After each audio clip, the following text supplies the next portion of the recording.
এবার কি তৈরি করছে নতুন? খালি খাবার, আবার পানিপুরি। জানিও তো না কি করছে। খাবি? সে খেতে পারি, এখন না টাইম হয়ে গেছে। কি হয়ে গেছে? 7:30 বাজতে চলে, এখন খাবো?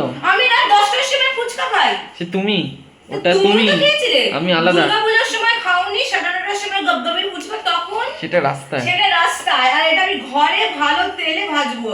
রাস্তার মতো না, ফালতু তেলে ডালদাতে ফুচকা ভাজা আর ভালো জল দিয়ে এইরকম ভাবে করে মিনারেল ওয়াটার দিয়ে করছি, রাস্তা নর্দমা জল দিয়ে না। এটা তো আমার রেডি। হ্যাঁ, গরম আছে।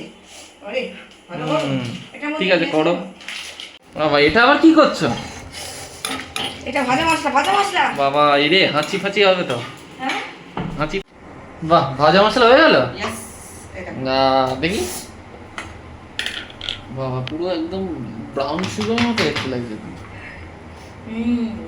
দেখি স্মেল। দেখো বাবা ফুচকা হচ্ছে মনে হচ্ছে। মেখেছে কোনো মাল। হ্যাঁ তাই তো দেখছি। বাবা এটা আমি আগে কথা জানি না, এটা যে করছো। হ্যাঁ আমি তো জানতাম না। এক্ষুনি রেকর্ডগুলো কি করছো আমার দাদু? হ্যাঁ যাই হোক, ফুচকা ইটস ওকে ফাইন, খেয়ে ফেলবো। জানি না কটা খেতে পারবো, বাট তাও চেষ্টা করবো অ্যাটলিস্ট 50-100টা খেয়ে ফেলো। এই যা 50-100টা। হ্যাঁ মানে মুখেই বাদে দা, খেতে তো পারবে না। কোনো ভাজা মশলা দিইনি, ফুচকা ভাজেনি, এখন আলু মাখা হয়নি। তাও তো অনেক দেরি হয়ে যাবে তো তাহলে। ঠিক আছে ভাজতে কত? ঠিক। চাট মশলা ইয়াপ আর ভাজা মশলা দিয়ে দিয়েছি। তাই ভাবছি ফুচকাওয়ালাদের মতন আলু মাখার গন্ধটা কোথা থেকে আসছে।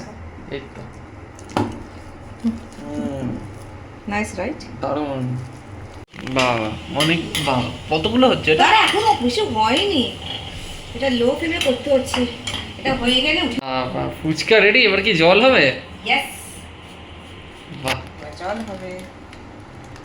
বেশ ভালো ভালো ফুচকা হয়েছে। আই নো এতগুলো খাবে কি করে? আমার পেট তো, আমি ঠিক খেয়ে নেবো জানো। বাবা সব এতগুলো ফাঁকা, এত কিছু ছিল মুখ ভর্তি।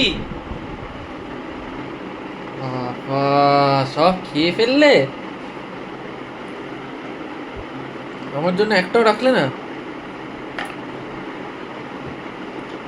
এতক্ষণ আমার দাদু খাচ্ছিল বসে, তাই তো? এতগুলো ছিল সব ফাঁকা। আজ করো এতক্ষণ খাচ্ছ না আমার সাথে?